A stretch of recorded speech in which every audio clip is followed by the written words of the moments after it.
We are back with Nation United, and it's time to go through another off-season. Of course, starting with the draft after the disappointing end to last year. Hopefully, this can be the catalyst. This can be the jump start to getting things back on track. Now, I don't exactly have a set plan. The unfortunate thing, oh my god, well, so much for the positivity. Oh my god, we won the draft lottery. Holy hell, man.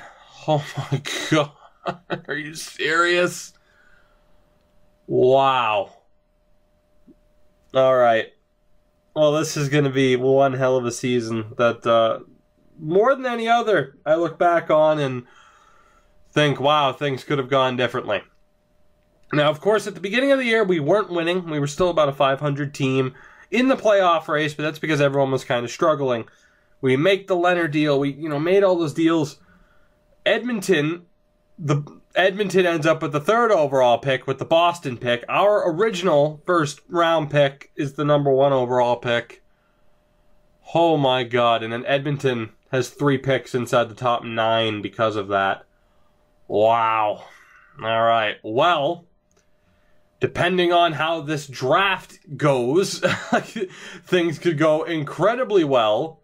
Now, I'm not incredibly concerned, though, because remember, we are limited to who we can draft. Yes, there are some Swedes projected to go inside, particularly the first 2 rounds. But again, last year it was the same thing. There were Swedes projected to go inside the first few rounds, and they ended up being not all that great, to say the least. So my hope is that whoever we were to draft ends up not being that great. I mean, you look inside the top 5, we would have had to trade that pick anyway, right? Inside the top 10, you have one guy. You have Lars Sedin, a defenseman who played in Finland. Aside from that, you have Ulf Oduya. Alright, so hold on. You know what? Let me actually keep track of the names here inside the first round. So we have Sedin, we have Oduya, we have Arvidsson inside the first round. And again, even if I had the picks to be able to trade for these guys, to draft them, I don't know if I necessarily would. I think I would probably wait to see, let somebody else draft them, like I was saying, and then we'll double check with their potential we'll double check what their trade value is to see if they're actually worth getting, right? Now, did I have a pick inside that first round? Did I still have one more first round pick? I genuinely don't remember. I don't think I did. I think I got rid of all of them. Yeah, I must have. Yeah, I got rid of all of our first round picks as we expected. So anyway here, these guys we wouldn't have been able to trade for. We have Lars Sedin. Would it have been worth the trade up for a high top 6 defenseman with the 7th overall pick? Maybe not. We can check the New York Islanders really quick to see how good he is. And, if we decide, hey, he's someone we should get, maybe that's the case. He has decent value, 60 overall at 18 years old, about a 3rd bar, maybe a little bit less from the trade value. So, again, I wouldn't exactly, shed a tear over missing out on him. We also had Oduya and Arvidsson. Now, Oduya was medium top 6 to the Ducks, and Arvidsson was medium top 4 defenseman to the Vancouver Canucks. So let's take a look really quick at the other 2 guys inside the first round that we missed out on because of how we handled things mid-season. Oduya, not terrible, but that trade value isn't that tremendous. We could end up with him very, very easily if we wanted to, and as far as, a first-round pick compared to what you get in return, it's not worth it in the slightest. It is absolutely not worth it. So, say what you want, and Arvidsson's value is even worse. Damn. So say what you want about the trades that we made, and that we still ended up missing the playoffs because of it, but our team is still in a pretty damn decent spot. We are still in a very decent spot. You look at our top 6 heading in to next season. The only question mark is, will it be Kempe that rounds out the top 6? But the top line looking like it's going to be the same, Forsberg and the Nylander brothers. Rickard Rakell, whether or not he's too good for the second line and won't, properly have the point production that he should, tough to say, but he is still on, of course, an amazing, amazing contract. We're in a decent spot, and saying that, someone like Lars Sedin, would he have been a half-decent fit? Sure. We definitely could have used him. But I'm not shedding a tear over missing out on the draft picks that we had. We still have Rasmus Dahlin coming up through the pipeline, Liljegren, Gustav Forsling. We're still in a really good spot. We are still in a really good spot. That said, I should actually double check here on our draft picks because I have no idea at this point. I have no idea. So we do have a second, we have 2 thirds, 2 fourths, 3 fifths, and a ton of 6th round picks. Damn. All right, well, I can tell you for sure we won't be making all of these picks. But let's go ahead and see who is still on the big board for Swedes here. And if there's somebody in the second round we should look at taking. And there is that goalie. I think it's Par or Per. It's Per Nylander. Because why not bring in another Nylander?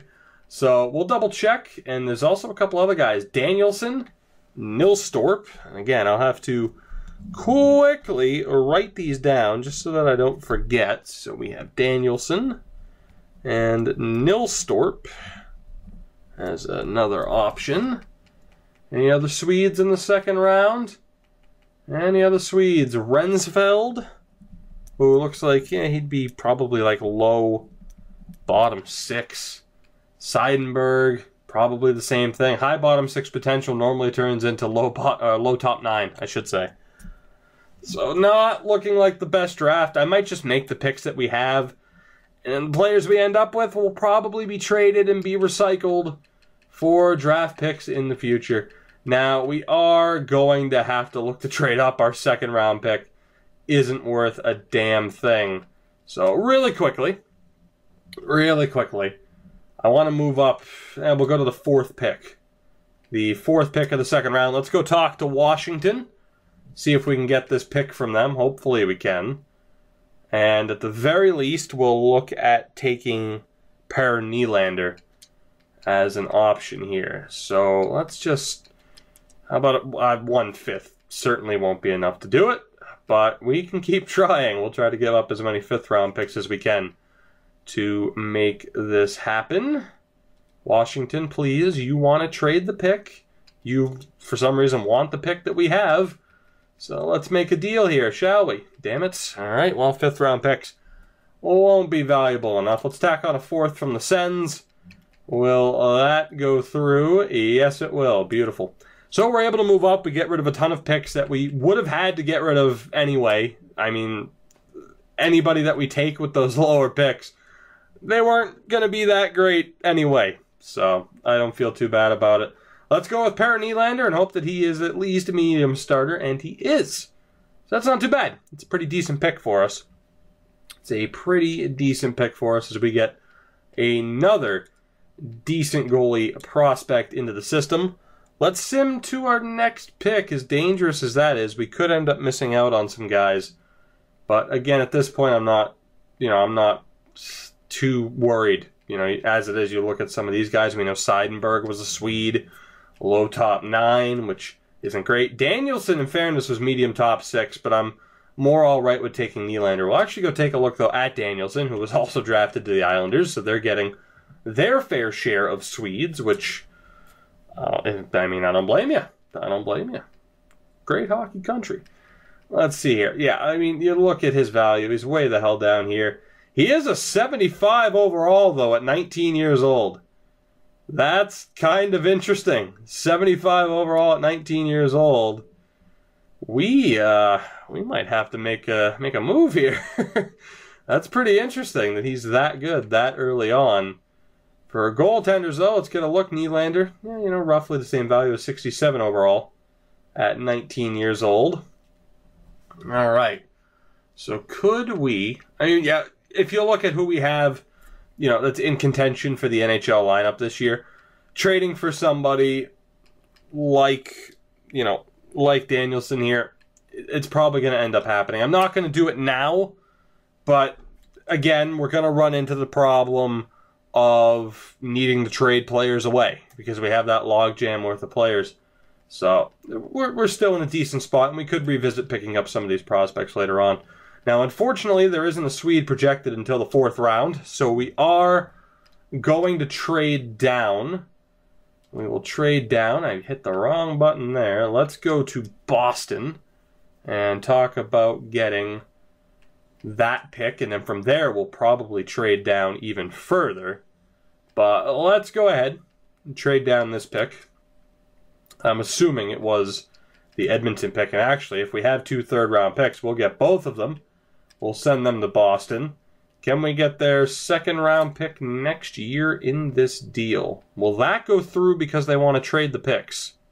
No, it won't, but we will tack on some picks this season. How about a nice 6th from your friends, the Calgary Flames? Apparently not. It's going to be too low, but you know what? It's worth a shot. Will that go through? No, it won't, but it's close. All right. So the 4th-round pick, how about the 2 7ths? Will that go through? Yes, it will. So we get the 4th-round pick that we wanted, and we get the Bruins' 2nd-round pick next season. So let's sim to our next pick. And from there, I think there will still be players listed as 3rd to 4th round. Yeah, there's 3 of them. So we're going to trade down again. Just a couple of more picks. We'll be able to recoup some stuff here from the Washington Capitals. And from there, we'll just hope for the best with some of these lower overall guys. I don't have too much hope. I also forgot to hit the right button there, so let's try to do that this time. Will they tack on a 7th-round pick? I feel like that would be fair. Thank you. All right, well, at least that's a realistic trade. Move down 3 spots, we get a 7th-round pick out of it. That's a fair deal. So let's go ahead and see who's available here that's going to ultimately disappoint me. So we have Gunnarsson, a sniper who played in Finland. Matthias Gunnarsson. Anybody else here in the 4th round, or is he our only option? He is our only option. There actually aren't too many Swedes. We do have a guy in the 5th round, Mikael Hornqvist, or Hornqvist, who is exact 70 potential. Magnusson is an option. So there are some players, but yeah, it's not looking too good, is it? So let's go ahead and take Gunnarsson, projected to go in the 4th round. We'll hope for the best with him, and he's medium top 9. That's not too bad. That's not too bad. But you know what? Let's just go ahead, sim to our next pick. Let's just make whatever picks we have left. I'm not too worried about it. I'm not too worried about it. The big concern with this offseason, once again, will there be any big-time free agents? And what will we be able to do with progression? That is my concern. Now, here in the 6th round, we have Silvegaard. Anybody else in the 6th round eligible? Not quite. So let's take this guy here and hope that he is at least half decent, medium AHL top 6. We actually have back-to-back picks. That's not great.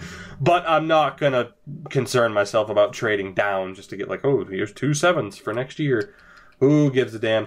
We'll take Gortz. Lars Gortz. Gertz? I might be Gertz because of the because of the stuff. That is a terrible potential. Oh my god.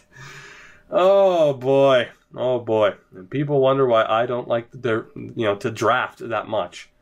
I was gonna say, and people wonder why I don't like to do the draft, and it came out der.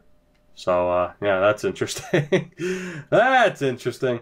Do we have anybody else available to us, or are we just screwed here? We have another Hoagland, or we have a Hoagland, not a Hoagberg.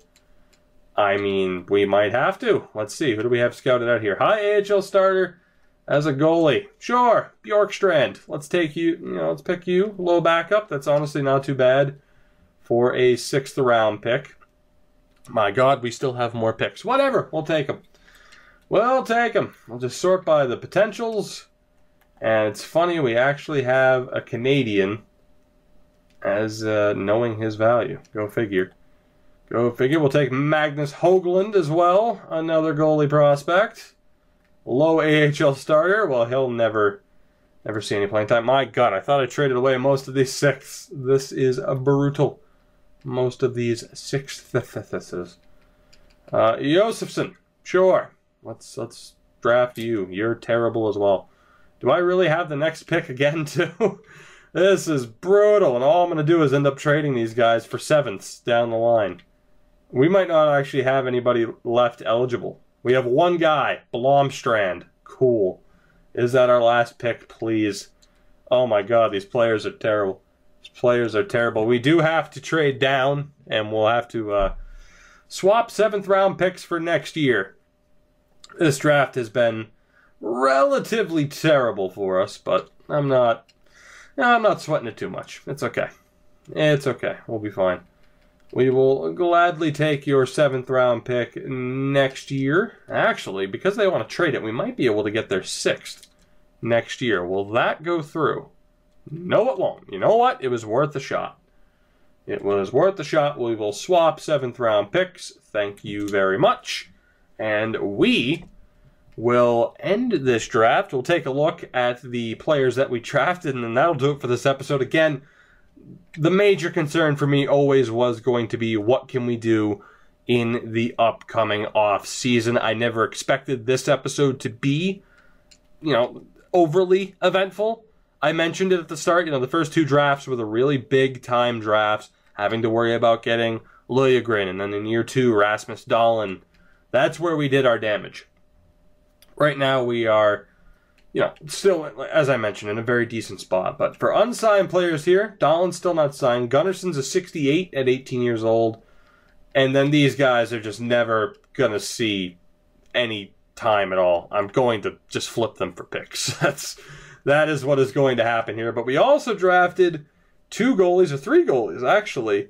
Nylander will stay, but Bjorkstrand maybe low backup, but that's not great. Hoagland will be gone. So overall, we do get a half-decent goalie prospect with medium potential. We get a half-decent forward. That was a pretty shit draft for us, but looking forward to the next episode where we have to re-sign some key players such as Andre Burakovsky, Eriksson Ek, Kempe, Gustav Forsling. What kind of progression will we see from players? Rasmus Andersson's already showing up as an 83 overall. We have some big decisions to make in the next episode, and hopefully we don't end up making any wrong decisions, because next year absolutely has to be a playoff year for this franchise, and we'll see if that's the case. So until next time, guys, if you did enjoy this episode, of course, make sure to hit that like button to help support the video and the channel. Subscribe if you haven't already to continue following this series and others, and I'll see you guys in the next episode of A Nation United.